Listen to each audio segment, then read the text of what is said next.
Hi guys, so welcome back to Unfiltered. Super proud to actually say episode 4. 1, 2, 3, 4. Episode 4, episode 2. I always say that this is really a best space, a space where we can unpack, a space that we can make sure we speak and mention things on the name. Super excited for today's episode. I must say thank you so much to everyone that also subscribe, share, show us some love, making sure that they look or actually watch the podcast with us. Remember in episode 1, I said something about let's keep the conversation going. So thank you so much for everyone that actually come through and subscribe and make sure that they share and also watch at the podcast. So if you are watching podcast or episode 4 for the very first time, I am your girl, Mamsi the Diva, and of course, making sure that we just let the colors also shine. Each color of the rainbow shines at its brightest. We are super excited because we do have a guest here with us today. She will definitely introduce herself. We speak about pronouns, and that is also super excited. I always say we advocate and we make sure that we take up space as the LGBTIQA plus community. Good morning, Larissa. How are you? The Diva, and thank you so much for inviting me. It's always a pleasure having to come here. I'm Larissa, for those of you that don't know. I'm Larissa Gordon. I'm 36. Okay, love it. Not everyone wants to actually reveal the age. Well, like, But it's fine. the confidence for me. So, yeah, I'm 36 years old. I'm a teacher by profession, and I'm currently training Miss Humanitarian, Miss Southern Humanitarian. I love it. I love that you normalized it. And I remember the moment when they announced Miss Humanitarian, I face expression. I kid you not. I was so surprised. Because I didn't expect, we tend to think that humanitarian is or stops at doing soup kitchens and things like that. But then when I wanted, because I know there's a lot of other contestants that does this kind of thing, that does community project and things like that. And then they reminded me that, when they look at that, they look for an ambassador that represents the actual brand, and that's the importance there. And they thought that I do that. So, and that's why they thought that I was deserving of the title. It was a real blessing for me because I did not expect that at all. I'm not going to lie. So it was a real honor. Just a compliment. You looked absolutely stunning. Swimwear was stunning. There was even the opening wear also. Teamwear that was also stunning. Oh, I love that. Thank you. But thank you so much, guys, for joining us today. This is Unfiltered. So, Larissa, we actually do have a tradition at on this podcast. So we have something that we call a heart check-in. Now, a heart check-in is not just asking, "Mais hoe gaan het met jou?" It's not that vibe. So it's definitely where we really try to actually figure out, like, how are you doing emotionally? How are you doing financially? How are you doing spiritually? So that is the heart check-in that we do on Unfiltered. And this is a space where you can let go. If you want to speak about a Matsilana, that's fine. Oh my God, I don't want to get into that. But I hear you. It's Definitely. unfiltered. So, how are you doing? Look, mentally, I think I am at a place where I am safe, I'd say. I do find a bit of challenges mentally with regards to my workplace, but it's not challenges coming from work. It's just me perhaps not enjoying that part of it anymore. And I'm going to explain why. It's not the teaching part that I dislike. It's more so the administrative part that I like. So that I dislike. So I'd like to venture into something different because I feel like I'm stagnated and I'm getting bored of it. So in that sense, mentally, I'm going through it, but I'm working. I'm putting things in place to better the situation for me. And then I have to say, financially, I'm very okay. Okay. I'm not going to say, okay, maybe very okay is a bit much. Sit dan met die woorde. Ek dink it's a bietjie baie, but I do think that I'm really okay. I'm not struggling, if that's what you're asking.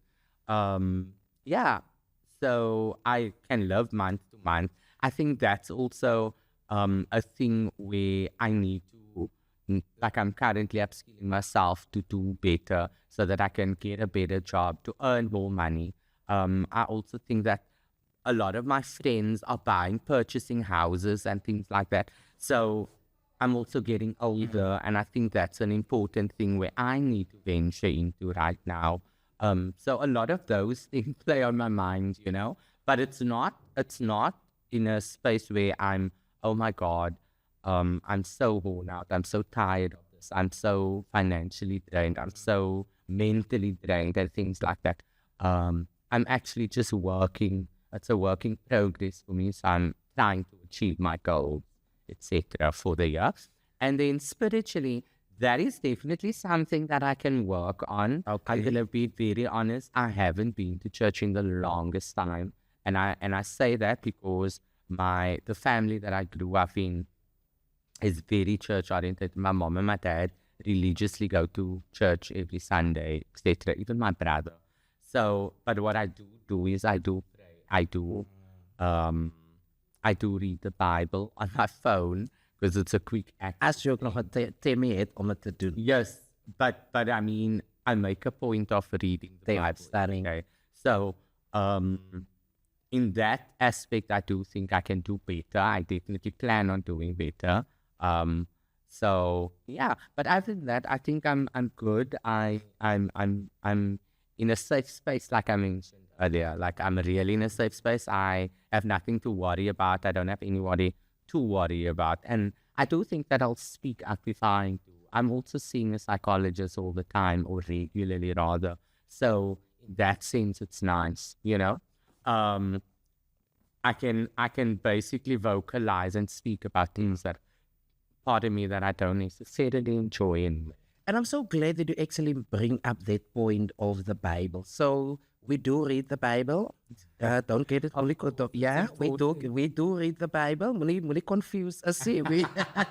Oh yes, we and do. then of course, sexually, how are you doing, sister girl? Sexually, wow. I didn't think that was gonna come, but sexually, I think I'm good. I'm good. I love this. But I met someone not too long ago, and things are looking quite great for me. Okay.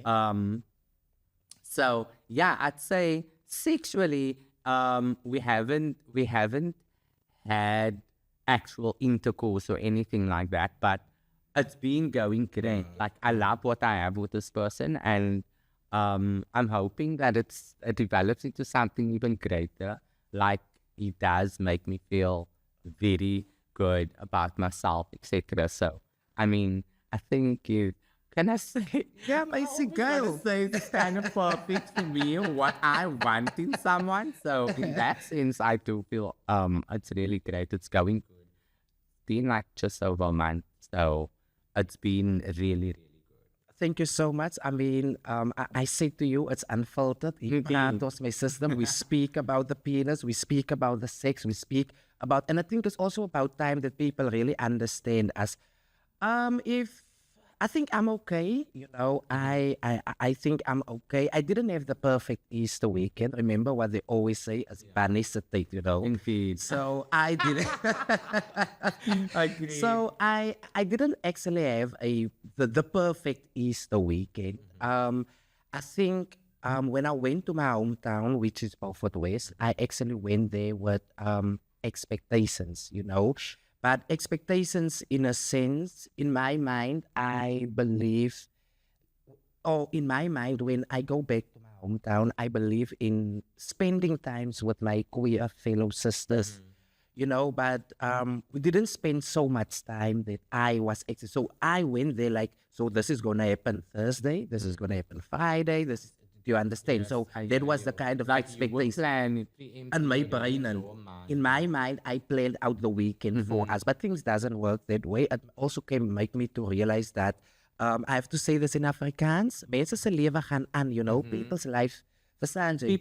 I always say, like, I get that a lot because I have such a busy lifestyle, with being a drag artist, etc. So I always say to my friends, people's interests change. Like a lot of my friends, they get married. And there's nothing wrong with it. There's definitely nothing wrong with it. They get married, they have children and things like that. So obviously, they hanging out or spaces that they find themselves in is with couples and couples that has kids, etc. Now, me being a single individual and going through life and having this busy lifestyle, I meet a lot of people. I grow onto a lot of people. So my interest shifts towards those kind of people because I'm always currently in those spaces where I find myself. Whereas people that are having children that got married, their things change to people where they hang out with couples that has children, and that environment is conducive for them to. So in that sense, people's interests change, and they don't necessarily blame people. No, you for can't. Moving on with their life. So having an expectation going back to your hometown, that it's not always a great idea. So then rather plan with someone to have those type of things, because these are the type of events.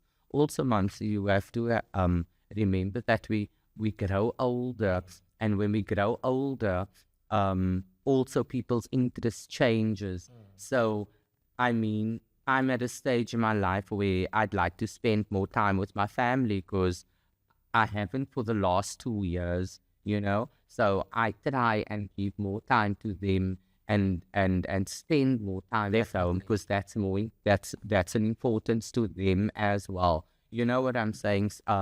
So family time, especially over Easter, that is actual family time. You're supposed to spend time with your family. So those are probably also why you had the situation. And you also know, and I love that you actually mentioned that, because that was actually a lesson learned for me. I'm one person that I'm open to learning. Yes, I went there with expectations, but also came to realize people's lives change, interests change. And I'm glad that you actually mentioned that. But the cherry on the cake is actually I could spend time with my mother. Like spend more time with her. I even showed her like a video that I was at a sex expo, or I showed her the video where I'm showing someone how to put a condom with your mouth. You understand? So I could spend time with mommy. Thank you so much, my Lgbtiqi podcast episode. So I could at least spend time. So I think emotionally and mentally I'm okay.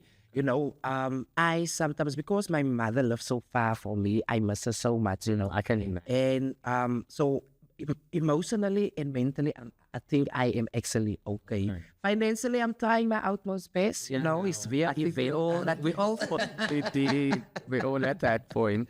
But sexually, I think in Beaufort West, I met this guy. So I think, guys, please try to rethink this gray tracksuit pants, because sometimes it's giving it shows, but when you get there, I gaan niks aan. So please, los die gray tracksuit pants. Nie ek hou van enig net. My kala wa ek Advice we kyk. Maar anders Jago was voor type. There is guys that knows, okay, here's a dick print. I feel like that some of the guys do it intentionally. Maar dankie omdat jullie dat doen, I think. Thank you so much. So sexually, I am okay. I'm officially single again, 15 exclamation marks. So I'm single again. So sexually, I'm doing okay, I got some, penis wasn't actually my normal size. So I have a normal size girl. So there's a specific size that I always emphasize that sex work is teamwork. But I can work better with my specific size. En we toe voel jy wat hy I'm not gonna lie. People like my friends say I'm a size queen, but I'm actually not. I genuinely am not. Let me tell you a story. I one day went with friends of mine to shop lo and behold, this was so out of my comfort zone because I'm a trans woman. So these spaces are deemed, or it's deemed as a taboo for trans women, etc. But I challenged myself because I wanted to also just go there, but not to necessarily involve myself in the activities that happens, but rather chill at the bar and have a drink, etc. So I did this, and then when I got there, there was this one guy that spoke to me, and he was so nice. He bought me a drink, everything, and we had a great chat. He eventually ended up, he asked me if he could go home with me.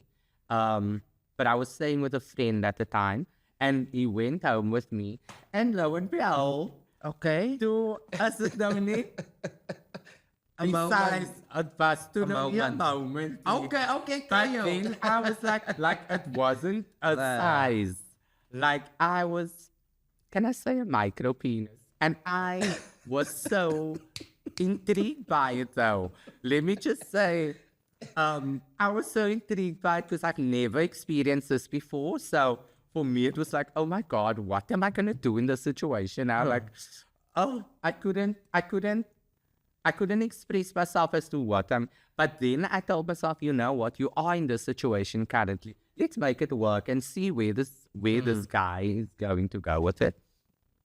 And then I indulged. I definitely committed to it and whatever. And I had such a nice experience with him because, you know, people tend to think that if the size is not right, that the whole experience is going to not be cool or it's not going to be a nice experience. But I thoroughly enjoyed my experience with this guy, and he was so passionate. Like it was, and he's a straight guy. It was so bizarre because this was so vastly different to a guy that's gay that has a small penis. But in this case, he was straight, beautiful body, but he was straight and he was okay with it. He was really just chilled with it. Like there was no, like he wasn't panicked about the fact that his penis was small. He just went in with it because he was interested in me. And he told me like, oh, that was the first time, like he's been there a couple of times, and that was the first time that he actually had an interest in someone. You know what I'm saying? So for me, that was. And I'm super glad that you mentioned this, because this now takes me back to episode 3. You know, in episode 3, there was a conversation about the LGBTIQA plus community. So I think what we can do now is just to have a quick look at some of the shots of the episode. And then, of course, we come back, and then we're definitely going to take this further. Okay. I want people to look at this. Just check and see. Just to see. Just check and see, girl. So let them just check and see. And then from there, we speak. Okay. Like, also, we dialogue, you know? Because we die. It's so die.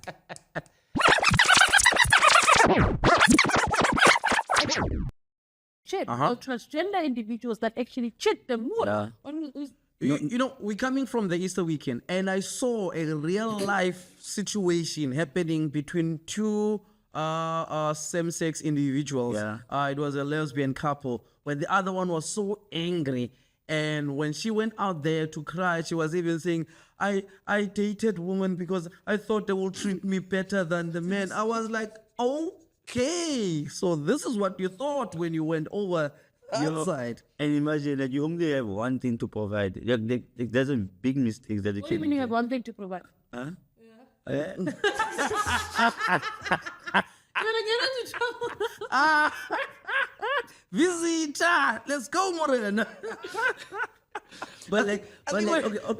Okay. This is unfiltered, right? Okay, now I'm being honest, right? So like now, this is me. Like when I'm thinking, sometimes I'm like, okay, but I've never seen a real like relationship of like same-sex people.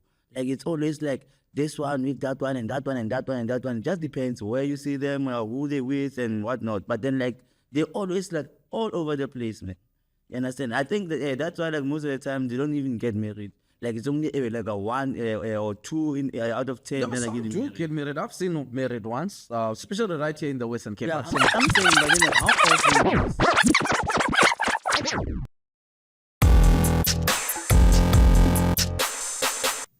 Hi guys, so welcome back. I think now that we've watched that episode 3. That's intense. I have a lot to comment on it.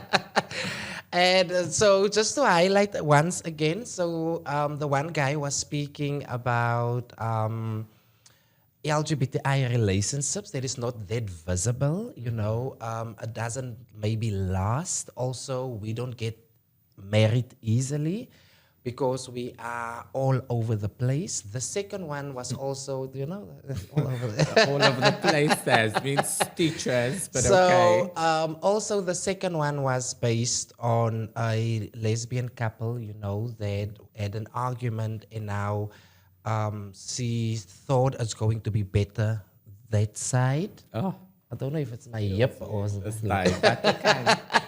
so there's a side involved. So yeah, so what is your take on? Can we start with one? All over the place. All over the place. Okay. Firstly, I am gonna take it from myself. I have a lot of experiences in this. I came out very late, at a very late age, as gay first, and now I'm a transgender female who identifies transgender. But guys, it literally comes down to experiences. Like, I went through a complete journey of having to self-discover who I am, where I fit into the LGBTIQA plus community. And through that self-discovery, you go through experiences. I mean, all of us go through experiences. I'd like to highlight that this guy mentioned that we are all over the place. So when are we referring to guys or heterosexual guys that's all over the place, sleeps with every girl? I know a few guys that does that. I know girls that does that as well. But since it is a kind of same-sex relationship, or it's gay or part of the LGBT, or this person is queer, it is stigmatized that we are all over the place. But the fact that heteronormative people are all over the place doesn't get discussed. Exactly. And that gets under or put under the rug or mat, if also that's the something- case. So, I mean, and this is the thing. This is why we have high pregnancy rates, etc. At the end of the day, we do make it known that there's a lot of sexual health organizations that actually highlight things of going on PrEP and using and protecting themselves. So, in saying that, a lot of queer people are utilizing PrEP, etc. And I do find that we do have a lot of HIV cases, etc. And it is kind of high. But at the same time, these are people that take precaution. I think the queer community is one of the smartest people in the world, in terms of, because there's always a determination. I think they are very successful in everything they do. I mean, yeah, we're sitting in a podcast promoting sexual health, etc. And as long as we having conversations like these so that you people can understand, I think that gives you a better aspect to not just say that we are all over the place, but rather come into spaces where you see what is the LGBTIQ plus community. Because right now we are still in safe spaces. So when are we allowed to go to heteronormative spaces and be ourselves there? Definitely. It's always the connotation that we are seen as different. In the same way, I'd like to add that this lesbian lady, who I'm assuming is, or I'm going to say that it's not really lesbian, but that is a social experience that she needed to experience because she thought that it's going to be better on that side. Now, people, we can't be speaking about sides here. What side That's a side. are we referring to? It's like me telling mum, say, oh, I didn't know you're trans, or I didn't know that you are gay, or whatever the case may be. So what does a person look like when they are gay? How do you know that that person is gay? I mean, I've come into, or I've met men, heterosexual men, that is actually very in touch with their feminine side, and they are married, they have children, but that doesn't make them gay. you know. So we must move away from having this normative or societal norm and beliefs of what we hear, you know, and move on to actually not being ignorant, because that's what I feel you guys are. We live in a society where queer people are all over, and especially here in Cape Town, I see queer people almost every day of my life. So I don't feel that we should be having this where we speak about sides and all over, etc., and that you don't see married couples, gay couples, or queer couples that where have you been living?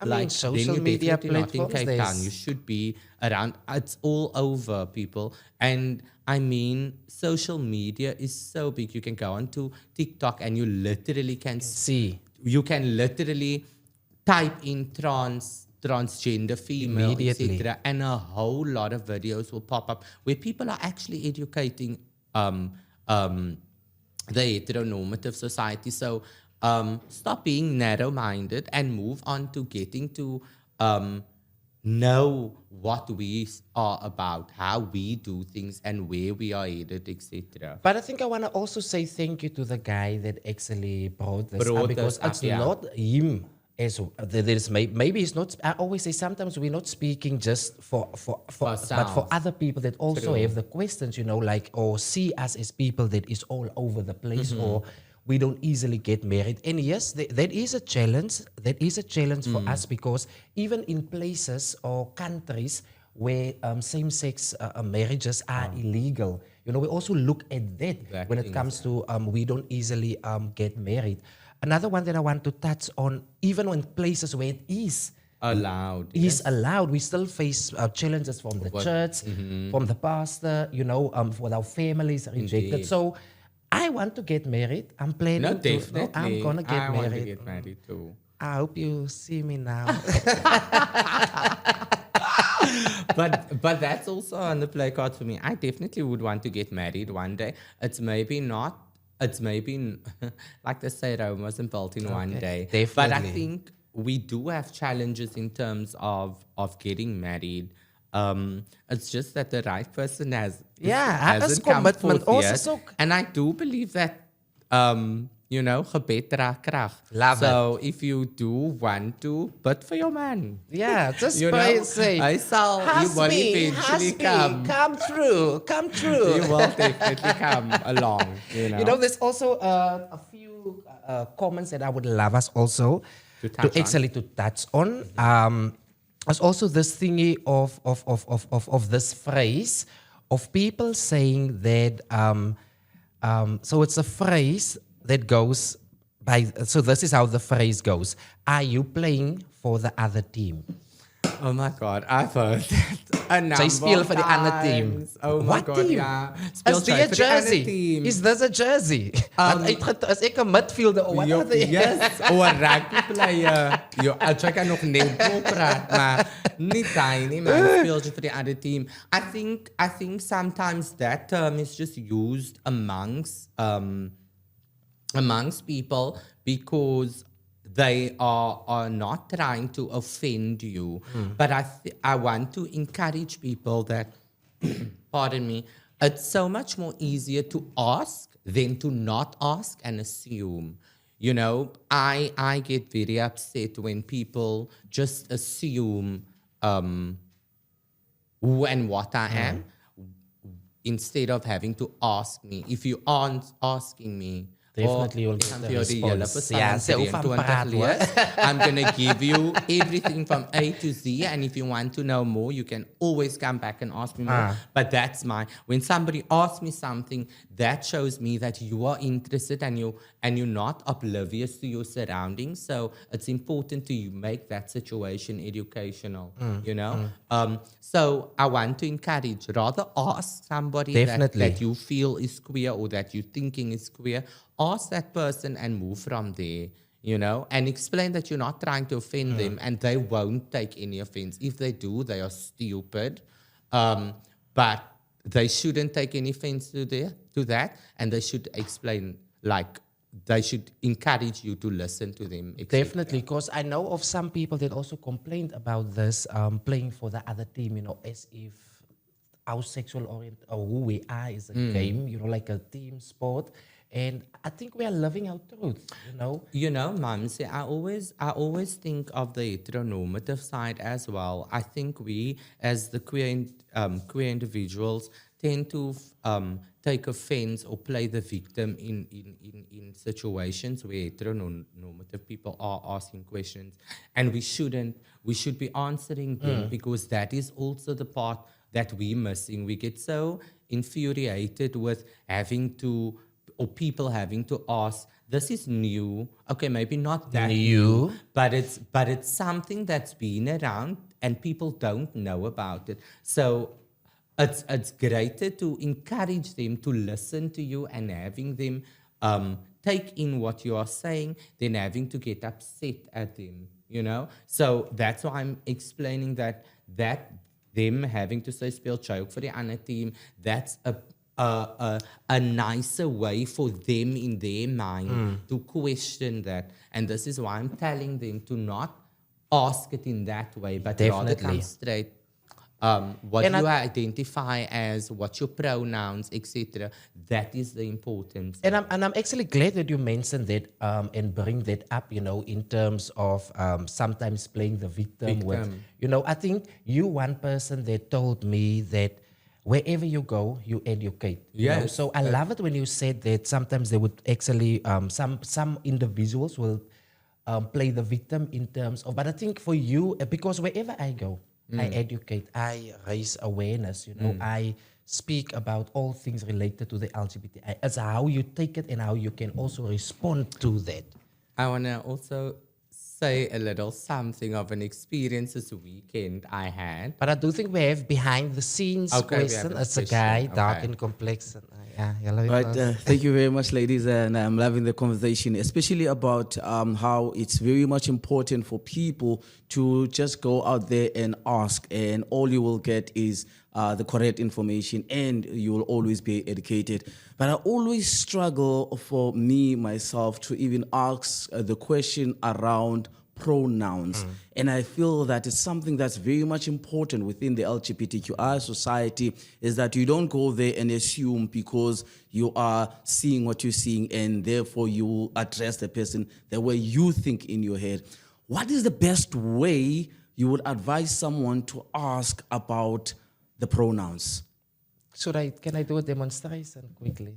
We could, but I mean, she asked it so beautifully earlier to me when she just got up, and she was referring to me, but she didn't know how to refer to me, and she immediately asked me, what do you identify as, what's your pronouns? And I gave it to her, and then she immediately latched on. So I think it's just a simple way of having to ask, okay, I don't know what your pronouns are. I wouldn't want to offend you. Can you please inform me what your pronouns are so I can address you the way you want to be addressed, I think that's an easy way of doing it.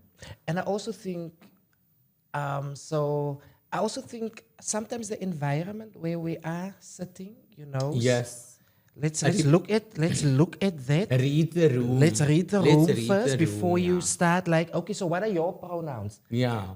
For example, I'm still trying to discover myself, Especially if it's and now you new. just randomly if so it's somebody new, it's already overwhelming coming into a circle where you're not known, and now you're trying to adapt and actually communicate with people so that you can feel more at ease. So in that spaces, you maybe shouldn't do it, and maybe ask afterwards when it's a moment where you can have with the person, because it's so overwhelming now. You're asking that on top of it's like, oh my God, what is going through these people's minds, etc. That some will run to the bathroom. Can I rinse the glasses? In the meantime, I fix your foundation. Okay, yes. I just wanted to add something. Like over the weekend, this is so funny. Over the weekend, I was out in Predator with the Transformers, and we did a show there.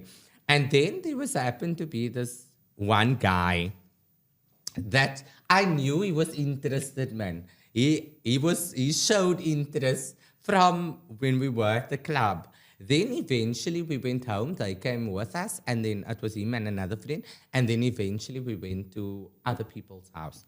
So now we're sitting there, and he's trying to act the fool the whole time. And I'm just like, oh, you are so boring. Like, At this you point. annoy me.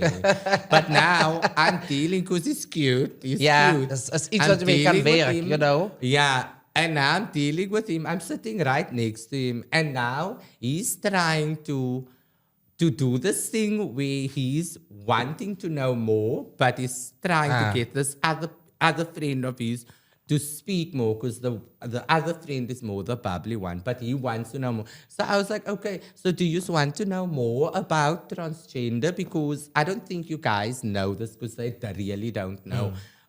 They were literally in awe. So you know, when we do drag, like, our boobs are exposed, not exposed, but I mean, you can see that we have breasts and stuff like that. So this was kind of a big thing to this guy. And I was like, we have boobs, we on hormone replacement therapy and stuff. So I needed to take it from the very, very, very grassroots level to actually explaining. But I enjoyed explaining it to him, because then he was intrigued, and then he wanted to know more, and he wanted to know about hormone replacement therapy. When are you due to go for your ops and things like that? And that, you know, if people are asking questions like that is important, that you're showing an interest in wanting to know how this works. So for me, just him having to see the next transgender individual maybe coming from his town, he will have a different perception of that person.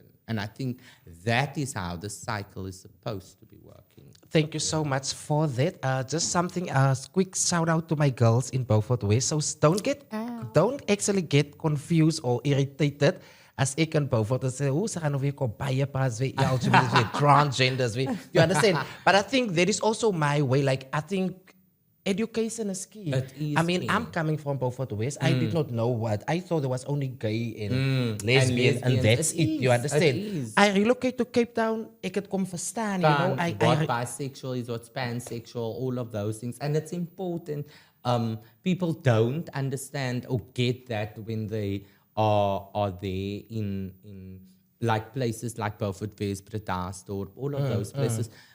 They don't get exposed, and they don't get to see these kind of individuals. So it's important that we do tell them and inform them about it, you know? Definitely. I think that is so cute. I know, right? So yeah. Chambry.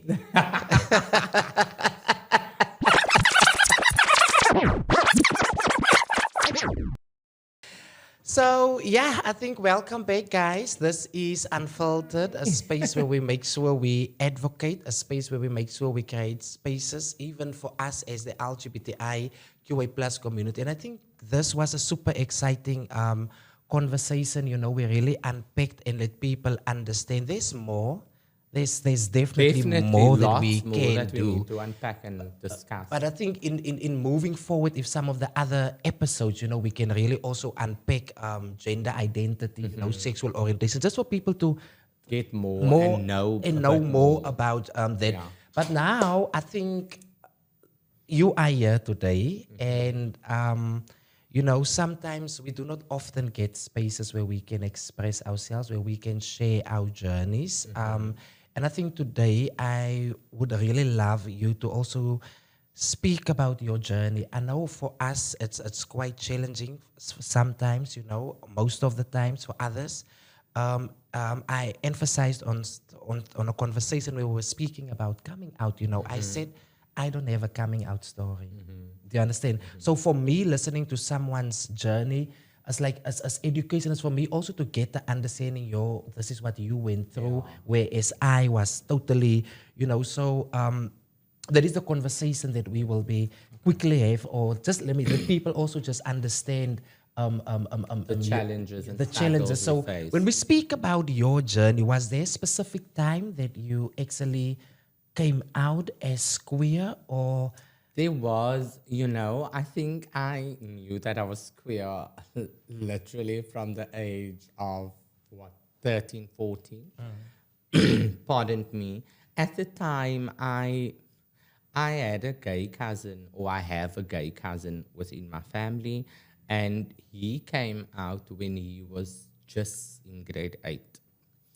And when he came out to his mom and his dad, it was chaos. Okay. In terms of his dad was chasing him down the street, and it was just like not okay. So I got to experience that. So for me, it was always, that was my only experience I could link up with being gay too, that my parents is going to do the exact same thing where I'm concerned.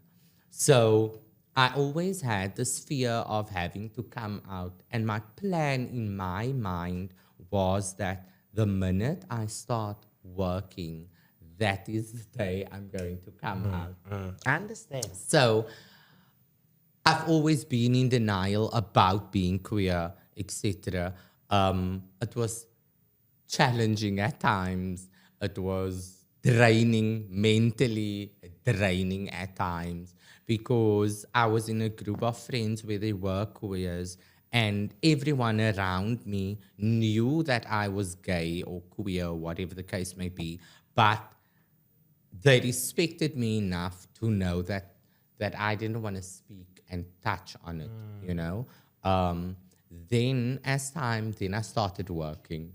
So then I started indulging and engaging in conversations with guys, etc. I even had a boyfriend at one stage that I went to go and meet up in gardens, Stunning. Yes, I Loving did. life. And mind you, this is where Gully and Chislin, them all clocked me. So Chislin was in Thailand at the time. Gully was at home. So when Chislin came back, we decided we're going to have a little gathering, like have a pride moment and stuff. And then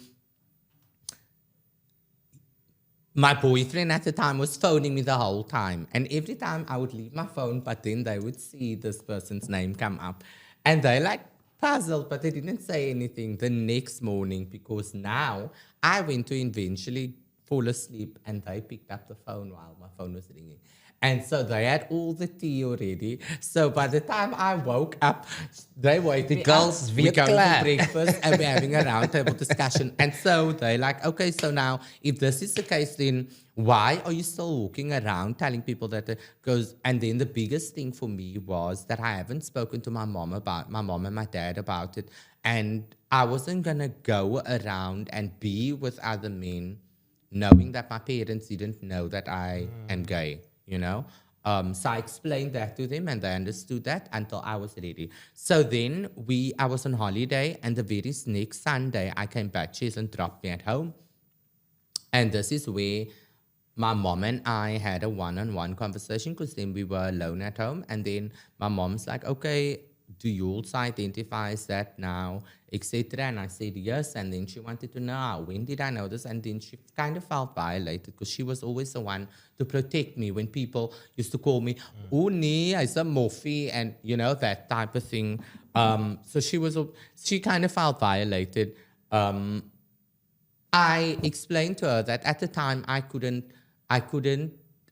deal with it mentally, and this was my experience that I've had and what I could relate it to, and of which she understood. Of which then later I was now out as gay and whatever. I had experiences, blah, blah, blah, Bob's your uncle.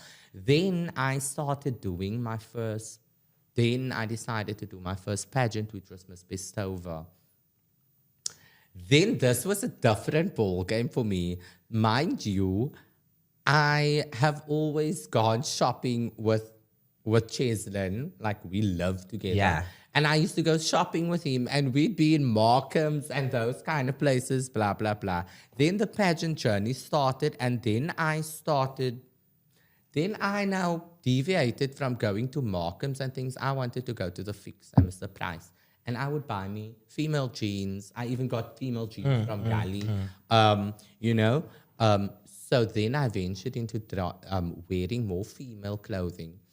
And I was very comfortable with it. And this is when I realized, and mind you, there was a couple of times where friends of mine also asked me, Larissa, or at the time, Lisa Tungeni, just transing and whatever. And I was just like, no, and whatever. But lo and behold, this was only because I didn't know what being transgender means and is, Oh, I regret it so much because I was so ignorant. But I mean, I didn't know what it was. So the minute that question was, I was like, nee, waffen praat jy? And that kind of thing. Until I got to experience, and in this pageant journey time, I met my drag mother, who's Maxine Wild, and she's a trans female, and she basically asked me the same question. And because she's a trans female, it was easier to speak to her, because she could relay information that she knows and how she learned. I mean, at the time, she was probably on hormone replacement therapy for 3 years already. So she could give me experiences, she could educate me on the topic, etc., of which she then invited me to go to the clinic with her, but not to let me just go and do this. She wanted me to experience what the situation and how it works, etc. So I used to take her a couple of times, and then eventually I decided on my own one day, okay, I'm going to take you, I'm going to go with you, and then I started my journey. Just a quick question. So you then, when you went to your mother, or your mother find out about that you were only gay? Yes. So I'm only gay at this time. Okay, yes, it's to gay, both my but it's allowed parents female and my clothing. family. You're wearing female clothing? I'm wearing female clothing, but it's not. It's more like I'm wearing a unisex crop top with a skinny jeans, okay, that I type get of you. thing. I didn't venture into wearing skirts and things at the time. Yeah. Okay, perfect. Besides when I do drag. So at the time, then I didn't mention anything about being trans, etc. And then I just went to the clinic with Maxine, and it was another few friends of mine, and we started out, I think after I've been to the clinic, a month after that, that's when I started my hormone replacement therapy, etc. So now I'm in a situation where I'm like, oh my God, I felt like, okay, so do I now come out again? It was literally like that. Then I told myself, but also I'm a grown as individual. Like, why do I need to come out to you guys? But I did feel that it was important for my parents and my immediate family members to know. But I didn't know how to tell them at first. My dad was so easy when I came out as gay. My dad just asked me, okay, so when are you bringing home a girlfriend, or are you gay? And then I was like, I'm gay. And that was it. And my dad was like, okay. And then my dad was like, okay, I don't care what people say. Don't let them take you for a gat. You be who you want to be, all that talk. My dad was really easy. I'm really blessed like that. And then that was over. But then when it came to me coming out as transgender, this was so weird. I was just in the shower and I came or something, and I was wearing a t-shirt, but this was the time we have been on the HRT for a while. So this is where your breasts start developing and stuff like that. So I had like little that's starting to show. And I came down the stairs and my mom's like, come stand here by me, and we just chilling. She just called me and I'm making us coffee because she was busy making breakfast. And then as we are moving in the kitchen, she was going to knock me. And when it starts growing, like you become so aware because it's growing and it's sore and it's painful. So I went like this, and she was like, why are you doing so? Now she literally looked at my breast area and she's like, oh, are you also on the tablets? She asked me. Okay, so she knew it's weird Maxine already, and stuff like that. So I was like, I didn't know what to say. I was quiet for a while, and then I was like, yes, I am. And then I explained that I also identify as transgender, and we had a whole talk, and then she asked me, okay, so now how does this work? She also wanted to know about the HRT than anything else. Because she said, you need to live your life. At the end of the day, spiritually, you're going to have to answer to this. because I did my part as your mother. I'm not saying that I'm opposed to this, but if this is who you want to be, then you live your life authentically you. I think she had the same conversation with my dad, so it made it easier for me to speak to my dad about it and the rest of my family as well. I think my brother, my sister knew all along, but it was more so my family members, because then I started not hanging out with my family, and my mom questioned me on it, of which she then I explained to her, look here, I'm not going to come out to them again. What was important for me was for you to know, you and dad to know, so I don't feel that I need to be explaining that to them. If anything, I just need them to respect me, because I do have a very religious family. So I was like, at the end of the day, respect is a two-way street. If they're going to respect me and my pronouns, that's all I need from them. I don't need anything else from them, you know? If they can love me for who I am, and that's all. Like, just have that understanding. And that's what my mom did. And now I literally can walk into family gatherings, be myself. I don't need to hide who I am, etc.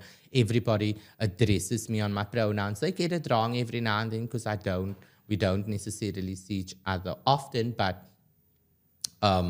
they do try. And as long as they're trying, that's the importance. And I've checked the box, you know, or they checked the box. You know, I actually want to say this is such a beautiful journey, you know, that you are sharing. Two things that I would like to just find out in terms of starting with the hormone replacement treatment. Do one get counseling first, you know, or do I strictly start? Secondly, your journey at school, you know. I think you can also take I think you can also take us through that as well. So when you do start the hormone replacement therapy journey, it's basically where you when you go. At the time it was Wits RHI, but they've closed down now. I'm so sad about it. Oh, meisie. Ek kan nie staan, kan nie van die maak vir my baie emotional. But you do go, and then, pardon me, you do know that it's a lot of forms that you fill in terms of your sexuality. They do a HIV test as well, so that's the first thing you do. Then after you go for your counseling session with a psychologist, and the psychologist is basically there to guide you through the process, that this is not just a willy-nilly thing that you decide on one day, wake up and just, oh my God, I'm trans, and then you go to the clinic and stuff like that. It's an actual life-changing experience. So I want to please encourage people that if you are genuinely a trans individual, by all means go for this, but please don't be mediocre, because that's not what we should be about. You know, if you're doing this, you're taking it seriously. Don't be assuming to people that this is just, because I do find that some people just go do this to get a bit of breast, and then it's just to get them a sexual intercourse with some guy or whatever the case may be. Quick question, you know, I love questions. So are you then saying being trans means you have to be physically on the hormone therapy replacement, or can I only identify as trans? Not at all. Okay. Not at all. I'm not going to, because you get non-binary trans females as Definitely. well. So no, that is not the case where you do. Hormone replacement therapy is very expensive. It's not just something that you can get for free these days anymore, you know? So I'm not going to say that you being on HRT is the only way that you can identify as trans, or you being post-op is the only way that you can identify. So that's absolute bullshit. You are a trans woman or a trans individual if you are trans. So in saying that, I'm just saying that, you know, I feel like sometimes in society we have these queer individuals that goes on hormone replacement therapy, but then ends it because, you know, just the other day I spoke to a friend of mine at the salon, and she said because she has no access to the free services anymore, she decided that mentally she is not okay, and she said that she'd like to stay off the HRT for a while before she decides to journey on. And I encouraged her and I told her, you know what, if that is your journey, then that is your journey. You continue doing you. Don't let it be, or don't feel undermined by people like me that's already on HRT, because Lovely. that shouldn't deter you from being who you are at the end Definitely. of the day, you know. So it's important that we are mindful of those things. But we do, like I say, you do get people that goes on this journey and then they just leave it willy-nilly. It angers me, but it is what it is. Then going on to the clinic, etc. When you done, this person, well, the psychologist explains that to you, etc. And then the psychologist then advises you to leave it for a week or two and then come back to the clinic. And if you're still wanting to do this journey, that's when they start the hormone replacement therapy for you. Then you actually see the doctor. They give you a month, 1 month, yes, I received 1 month's worth of hormones. And then you go back after 1 month, and then they give you it for 3 months, etc. Because the tablets that you do take can also possibly link to organ failure and things like that. So they do checkups on you. They do blood tests every 3 months, that type of thing, you know, just to see how you are doing health-wise, etc. Then I would like to touch on my school life. I think this was the most challenging time. I'm a teacher, like I've mentioned earlier on. I think this was the most challenging for me, having to go into the workplace, knowing that I started there as Mr. Gordon, and now I'm moving on to Miss Gordon. It was a really challenging time because I was on the school's management team at the time, so I needed to obviously speak to my senior managers at first. Then I took it to my staff or my colleagues. And then after that, I had to speak to the kids. I think my class at the time were the most received. They were fine and open to receive it because they knew who I am, etc. And I spoke to them about things like that. I never hid it away and stuff like that. And then I spoke to my class. Then by this time, I knew already that I am going to be grade 4 the following year. Or no. At the time, I knew that I was going to be grade 5 and the next year, hopefully, but then that changed. So I was proactive and I was smart about it. I spoke to the grade 4s coming up to grade 5s already, and I informed them about who I am, etc. I made it an open floor where I made them ask questions. I wasn't open to having them give silly questions like, about genitalia and stuff like that. I think that was a bit inappropriate for them, and especially at their level, their age. But I did explain to them that I was born a male, and I've come to the realization and discovered that I'm actually female, and I'm on hormone replacement therapy. I told them what hormone replacement therapy is, etc. I told them about estrogen and testosterone and all of those things, and they immediately understood, etc. And that's when they started calling me ma'am, etc. Because I asked them to, etc. And today, I think, and then there was the bathroom story. Oh my God. Let me not get into that. So I was at a point where I did not use a bathroom because there wasn't a bathroom assigned for me. And because I brought this on to them, I told myself, okay, let me then try this at a glacial pace, introduce this to them instead of having to, this must change, this must change, I think, and this is where it comes in, where we often play the victim, and that shouldn't be, because at the end of the day, this is our entire school community that I'm going to change because I'm transgender, At the same time, this is new to them, so they're also still learning, you know. So I didn't use a bathroom. And then I had a bit of an emergency the one day where I needed to use the bathroom.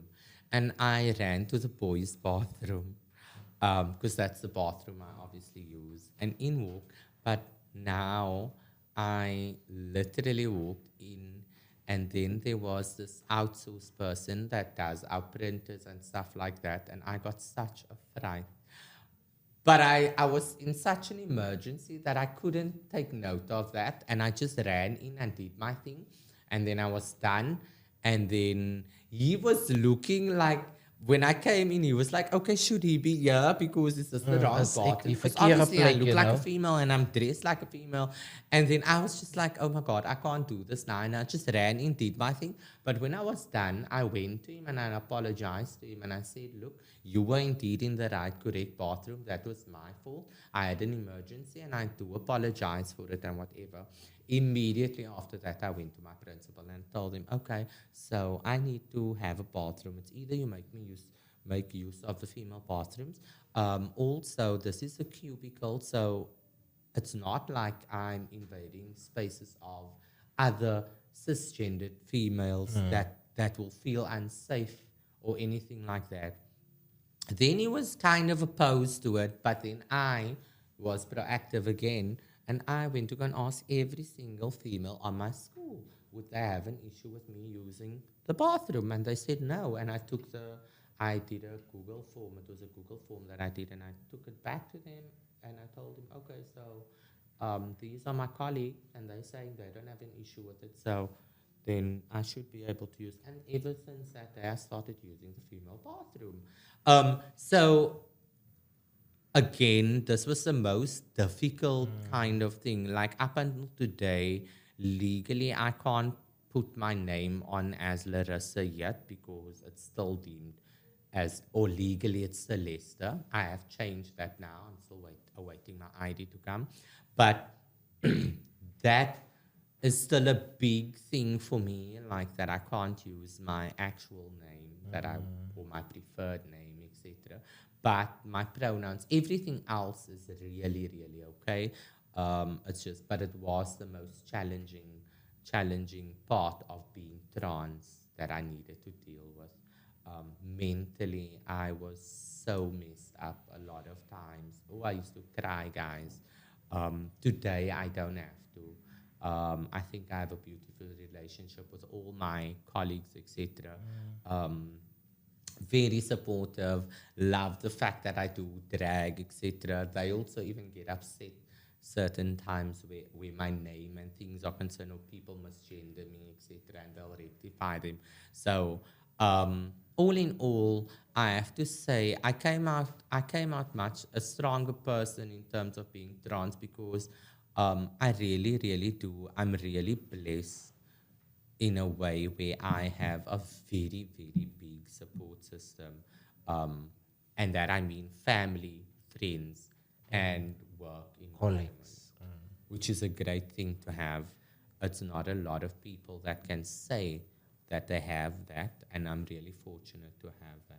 I think we have another question from a guy. Okay. I'm sitting here, I'm listening to this beautiful journey, beautiful story, and I think it's one that would really inspire a lot of young people out there. Now, I want us maybe to take a few years back and go back to that 13-year-old who exactly knew who they were. And let's try to inspire someone right now who's a young individual who is in a space of, I understand who I am, but I'm scared because of the world, how they will receive me, my family, and all of that. What are some of the things that maybe you did in order to get to that safe space and to just block out all the noise from the outside and to just live maybe your primary school life, your high school life? Because I can imagine it must have been very difficult.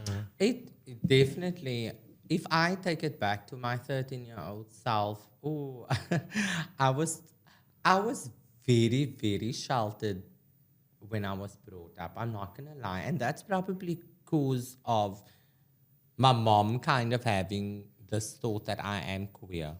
Ne? So I was very sheltered and I wasn't very street smart in terms of things. However, I was in an environment where I was exposed to queers. And for me, being exposed to queers kind of made it okay for me to be who I was at the time, not being not being known as being gay, but it was okay, my handjes away, type of thing. So I always ventured into getting to a safe space where I have the freedom to express myself in who I am. And lo and behold, I did ballroom and Latin American dancing. And that was kind of my safe space, because here I was exposed to more queer individuals. And it was okay to be in touch with your feminine side and being a bit flamboyant, things like that. So that created a space for me where I could naturally just be myself, and if I think back, if I can advise younger individuals that is in the same boat, is that you need to search for things that makes you feel happy, and that's going to be an environment that's going to make you feel safe and that you can freely express yourself.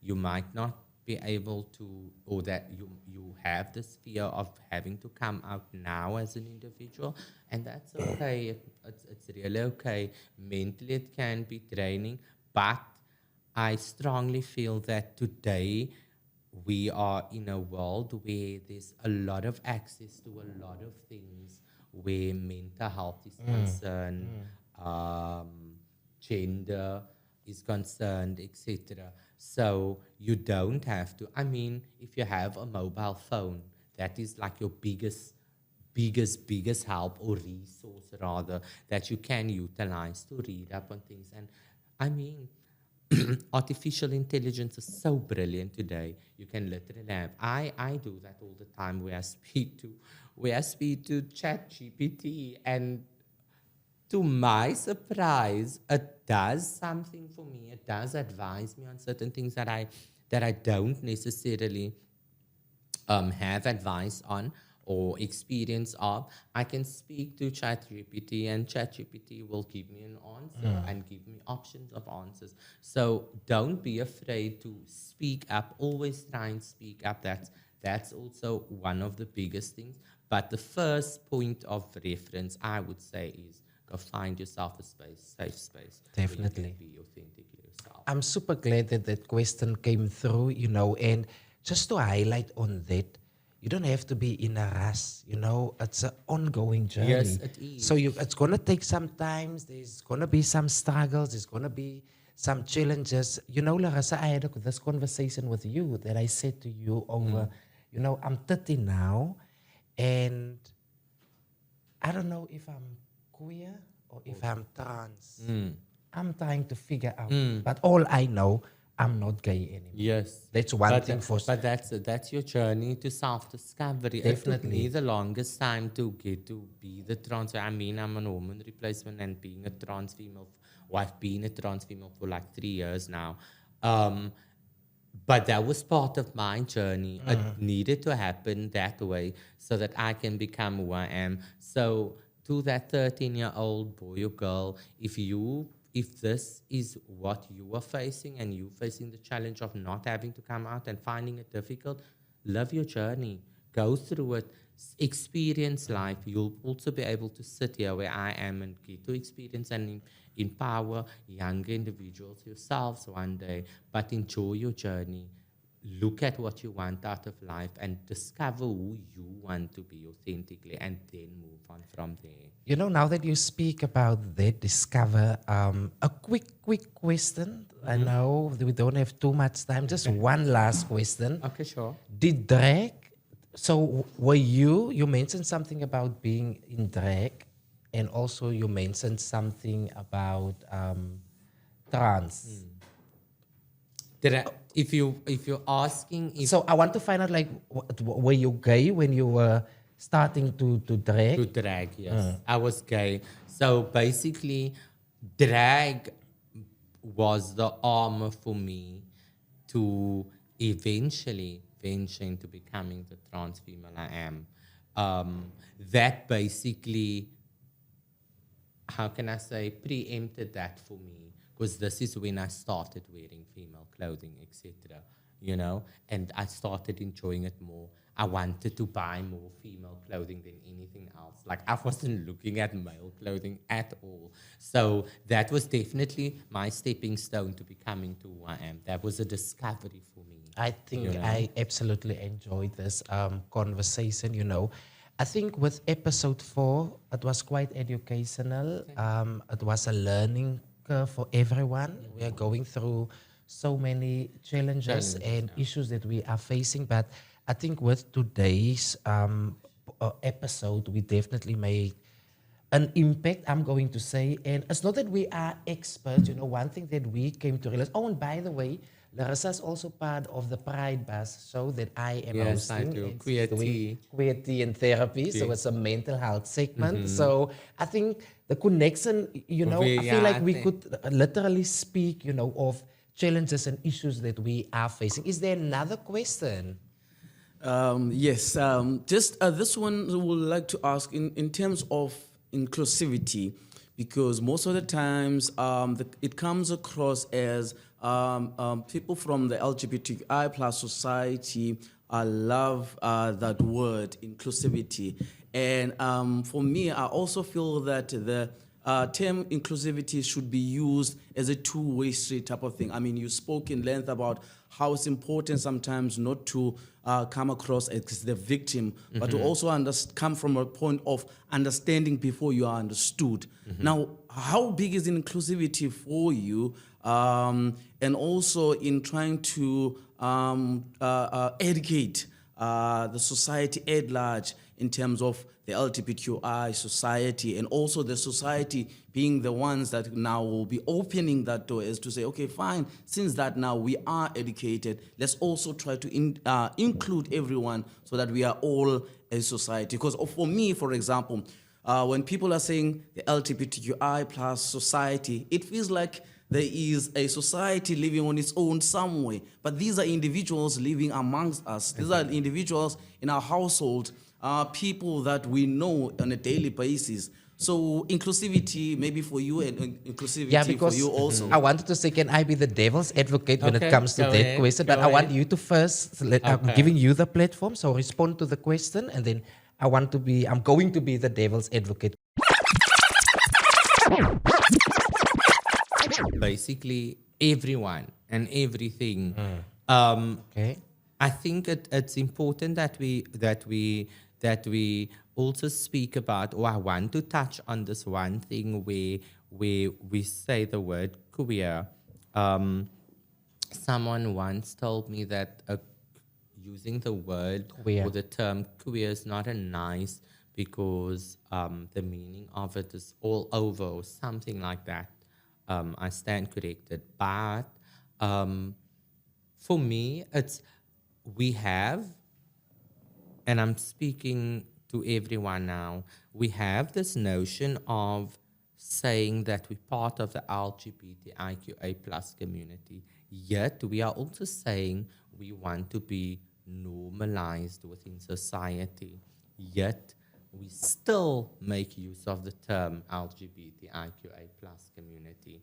And yes, I do understand that is an umbrella for us as queers, but at the same time, if we are wanting to bring normative society values where the LGBTIQA plus community is concerned, then we shouldn't be labeling ourselves as the LGBTIQA plus community. And I know a lot of people will beg to differ on that statement. Definitely. But I do kind of understand that, because now we're adding a label to ourselves, yet we want to be normalized within society, and because we live in society, etc. So when it comes to inclusivity, I tend to speak for all. Ek praat nie net van the LGBTIQA plus community. I'm also going to make reference to the deaf. I'm also going to make reference to the blind. I'm also going to make reference to the disabled. They are also people that are queer, or they are amongst them that are queer individuals. So inclusivity means everyone, even the cisgender individuals, everyone should be under that umbrella where inclusivity is concerned, not just the LGBTIQA plus community. I feel that makes it just for queer individuals, and it's not all inclusive at the end of the day, if that makes sense. So a quick question then back to you. So remember, we are all finding ourselves at quite some time. Some of us are still in the process of finding ourselves. Some of us are still struggling to come out. So then, are we saying some people is proud to then use the term LGBTQA plus community? Because now we're speaking about inclusivity. Ne? So there is people that is so super okay with using LGBTQA plus on its own, whereas they would say as a society. Remember, some of them, it may be like, I'm finally who I am, Can I also say LGBTI? Because now there was a time in your life where you were questioning, how will it be, can I use the word LGBTIQA+? Some are also okay with queer, because I do understand that it was a hurtful term, but then it was reclaimed by queer individuals that felt, okay, I want this to be... This is all under this one is umbrella. As one umbrella, and then also how inclusive should we then be? Because some people, I am one person that felt there's this good friend that you speak about, ChatGPT, there's Uncle Google. Some people are just ignorant, So for me, how inclusive do you want us to be? Because I know of situations where people then also just want to find out to mock us, So how inclusive, because we get into spaces, do you understand? We get into spaces, your heterosexual spaces, we get there, we are not being accepted, whereas we feel safe at 0 to 1. Do you understand?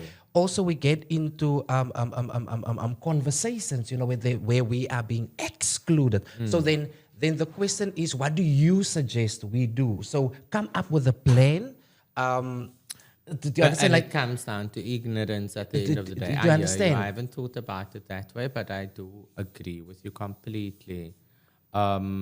So in saying that, but also I understand where his question is coming from, because we are making reference to the term queer. So who falls under that umbrella? Do you know what I mean? So it's kind of, I'm going to say that I'm on the fence here. So I do completely understand, and I definitely agree with you, because they all often link it back to us questioning us as individuals. Okay, so how do we make it better?